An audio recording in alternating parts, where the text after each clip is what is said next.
useljeništva Republike Hrvatske.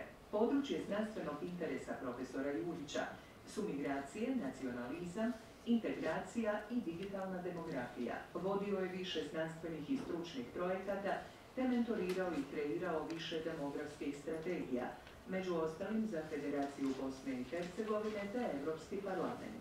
Objavio je velik broj znanstvenih i stručnih radova, 2 integracijska udžbenika te 7 monografija, među kojima valja istaknuti ove godine objelodanjenu monografiju Suvremene migracije i opstanak nacije. Tihomir Cipek diplomirao je i doktorirao na Fakultetu političkih znanosti Sveučilišta u Zagrebu. Na istom je fakultetu zaposlen u znanstveno-nastavnom zvanju redovitog profesora u trajnom zvanju. Profesionalno se usavršavao u Austriji, Njemačkoj i Velikoj Britaniji, a kao gostujući predavač predavao je u Brazilu. U fokusu znanstveno-istraživačkog rada profesora Cipeka su povijest hrvatske političke misli, politika povijesti, politika identiteta Hrvatske, Srednje i Istočne Europe, poredbena politika Srednje i Istočne Europe, te povijest evropskih integracija.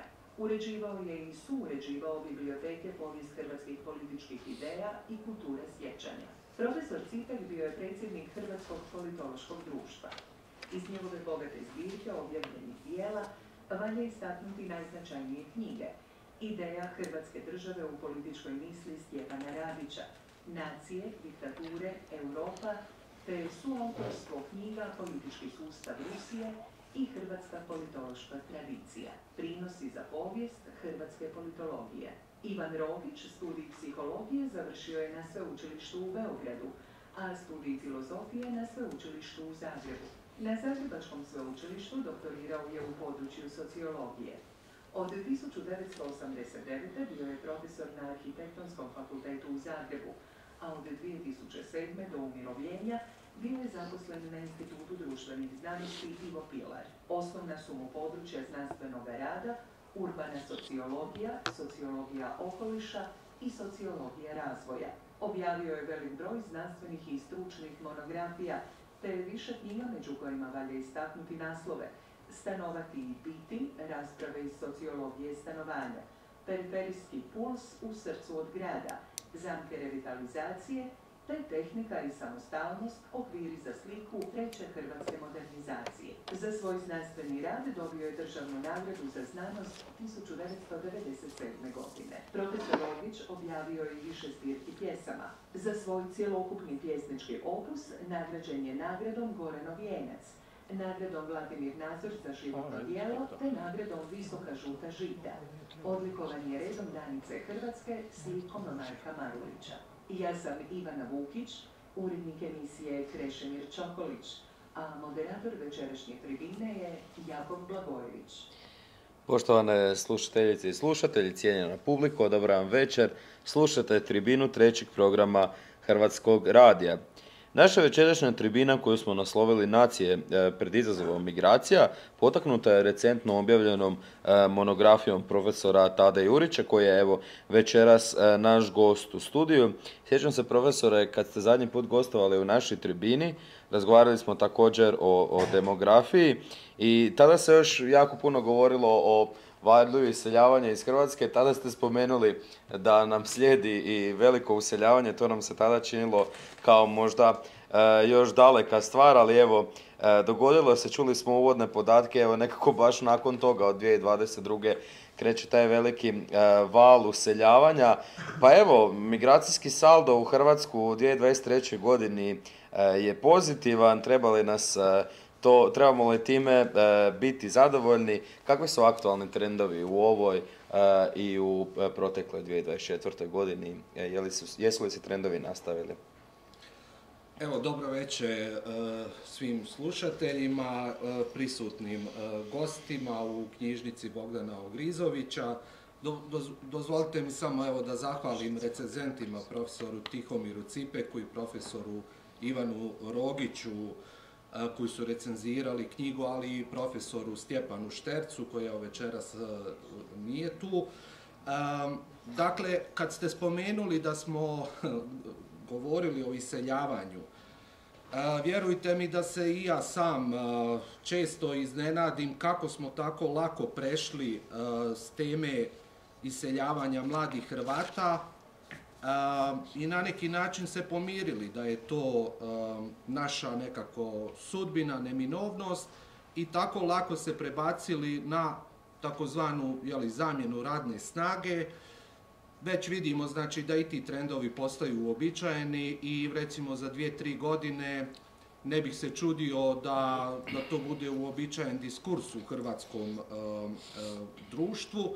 Kada pitate kakvi su trendovi, dakle, Državni zavod za statistiku još nije objavio podatke za 2024. To je jedna tema koju profesor Ogić dobro poznaje, znači ovu cijelu temu prati problem metodologije, koja naprosto od članice do članice se razlikuje, a u hrvatskom slučaju po pitanju migracija pokazuje puno manjkavosti. Evo recimo primjer, demograf ne može govoriti o 2024. jer ne zna ništa o tome dok Državni zavod za statistiku krajem srpnja ne objavi podatke. Međutim, možemo uzeti eksterne baze podataka poput njemačkih, irskih, Eurostata i slično. One pokazuju da je zaista, znači trend se usporava. To je bilo naravno za očekivati, jer naš ukupan kapacitet je 800.000. Naravno da se baza ispraznila, 400.000 je odselilo. Dakle, ukupno bi iz Hrvatske moglo iseliti 800.000, od toga je ostalo još 400.000. Samim tim bilo je za očekivati da više neće moći biti godišnje 50.000 iseljenih samo u Njemačku, ali novi fenomeni iseljavanje u Austriju, iseljavanje u Švicarsku. Službeno se tvrdi da je veliki povratak iz Njemačke, međutim tu se radi prvenstveno o djeci gastarbajtera i gastarbajterima, ne radi se o recentnim iseljenicima. Dakle, to je onda druga generacija koja se vraća. Druga može biti čak i treća. Dakle, problem je ponovno što naša službena statistika ne bilježi dobnu starost tih osoba i onda se lako može tvrditi, a evo, vraćaju se iseljenici.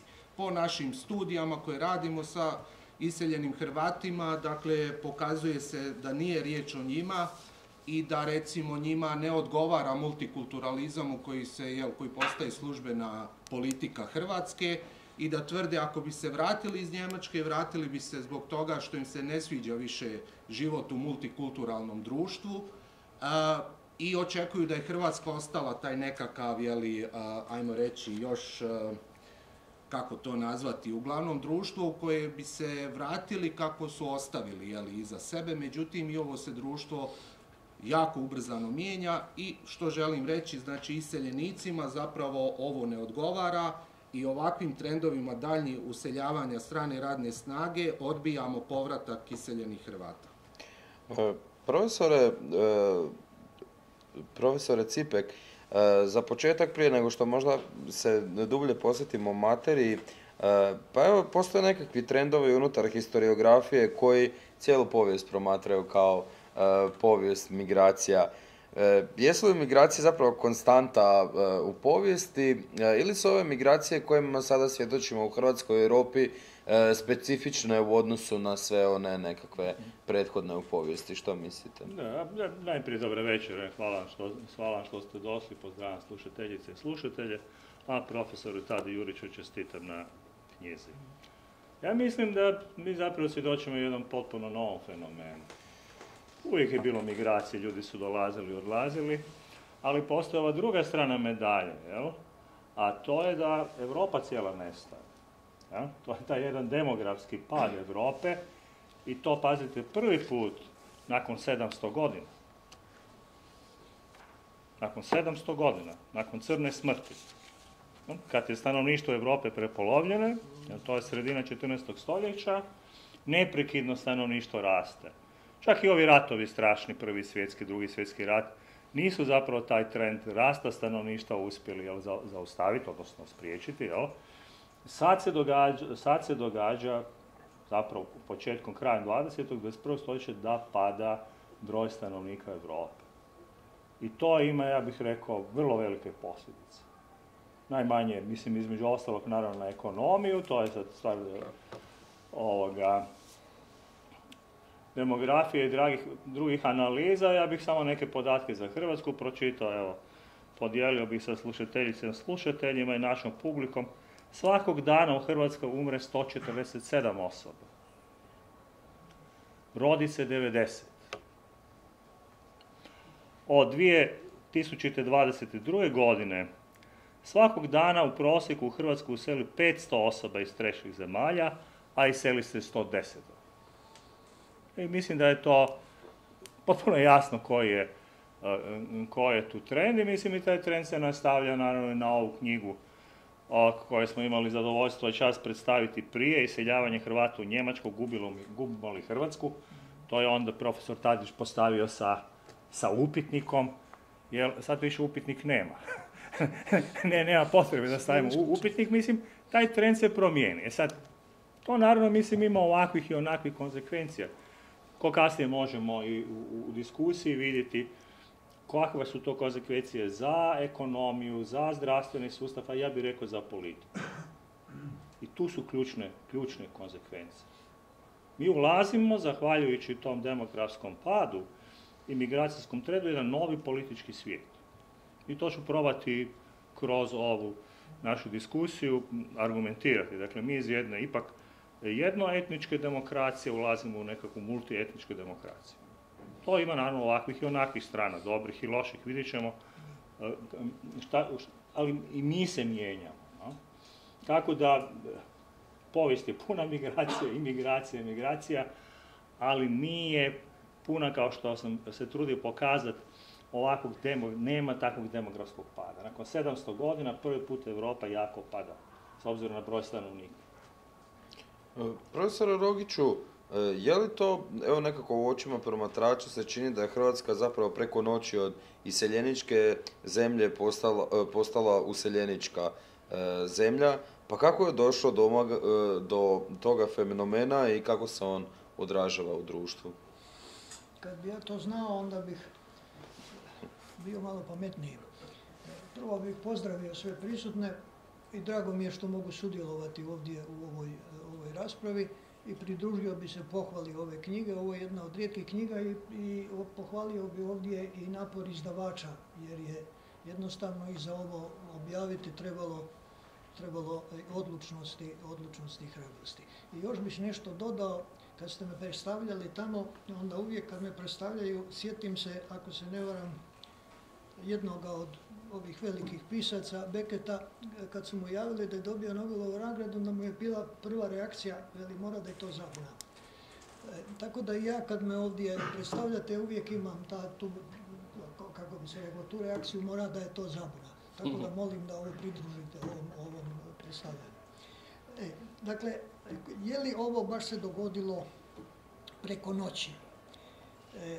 Vrijedi možda malo pogledati nešto istančanije procese.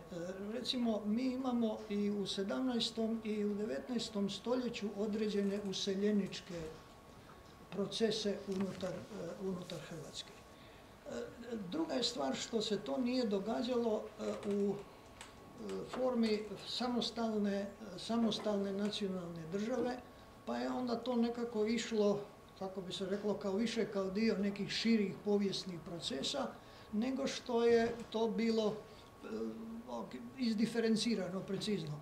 Sjetite se samo ovdje nakon okončavanja ove osmanske velike ekspanzije, imali ste velik dio tog praznog prostora, taj prazni prostor se onda puni stanovništvom ovdje iz srednjoevropskih zemalja, u rasponu od Njemaca, Židova, Mađara, već koje su to grupacije bili.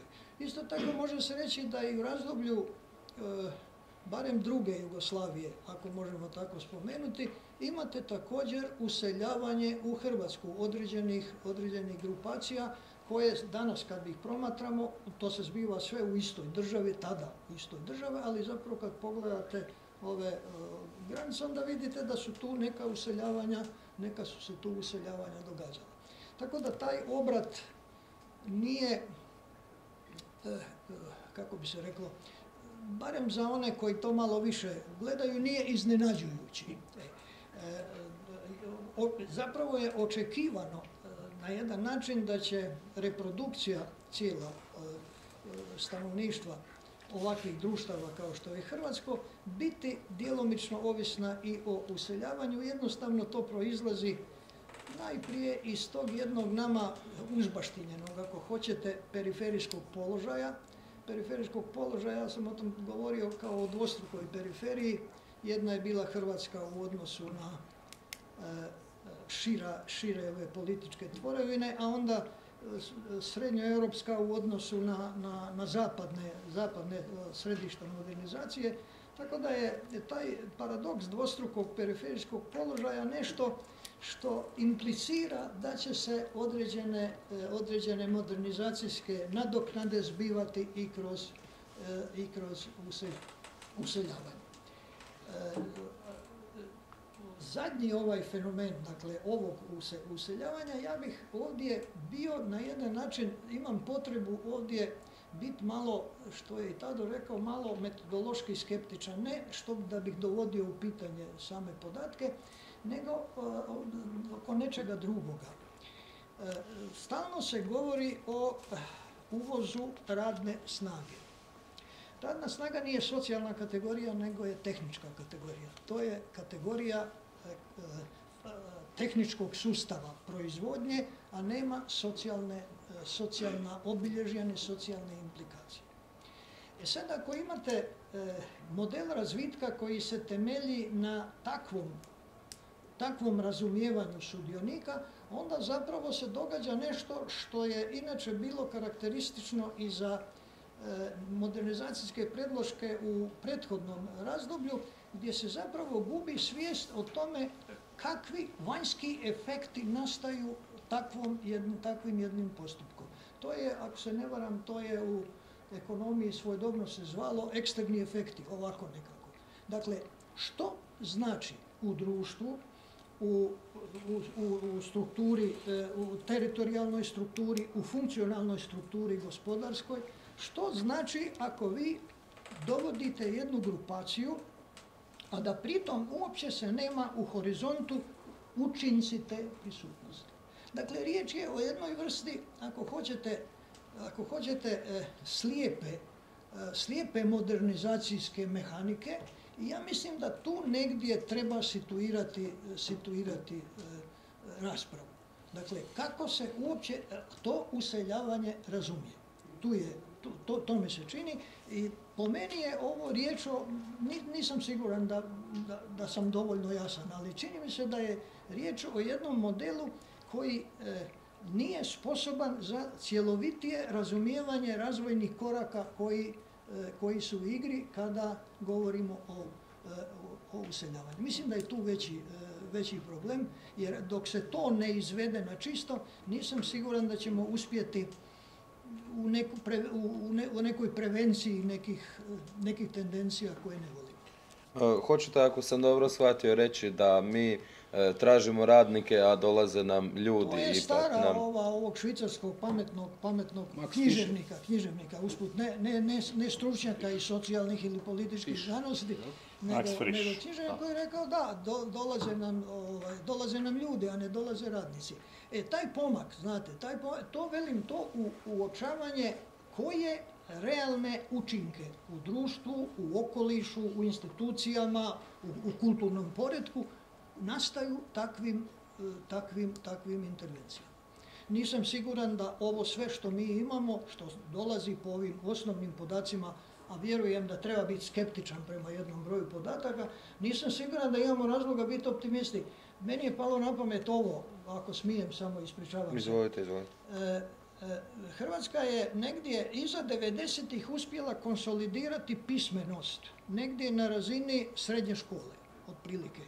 Uspjela je popeti se ovdje na jedno 15-16% visoke stručne spreme, dolje je relativno reducirala ove polupismene do nezavršene ove osnovne škole i nekako glavnina je ostala na srednjoj stručnoj spremi. Ovo što vidimo o uvozu, o dolasku nove radne snage, zapravo više govori o tome da je riječ o nekoj vrsti niže obrazovne grupacije ispod razine srednjeg obrazovanja. Kad bi se to stavili ovako u neku usporedbu, onda bi to ispalo u razvojnom smislu da se u tehnici vraćate od električnog stroja na parni stroj. Unazad. Razumijete? Mislim, to su, velim, neke male ilustracije ovih paradoksalnih učinaka pred kojima onda zbilja treba biti, što bi se reklo, ozbiljan. Profesore Jurić, jedan od glavnih argumenata vaše knjige svakako je da pobijate onu tezu koja se u javnosti konstantno ponavlja kad god se spominje useljenje, da je ono zapravo ekonomska nužnost, pri čemu se zanemaruju drugi aspekti. Pa koja je zapravo ukupna bilanca na tragu ovoga što je profesor već započeo? Dozvolite mi samo, evo, profesor Rogić i profesor Cipek su već otvorili brojne važne teme, pa sad da nam se ne izgubi, samo kratak osvrt. Dakle, na tragu ovoga što je sad zadnje govorio profesor Rogić, dakle, o razini obrazovanja radne snage koja doseljava u Hrvatsku, dakle, mi smo se vratili na razinu pismenosti radne snage negdje u godinu 1950.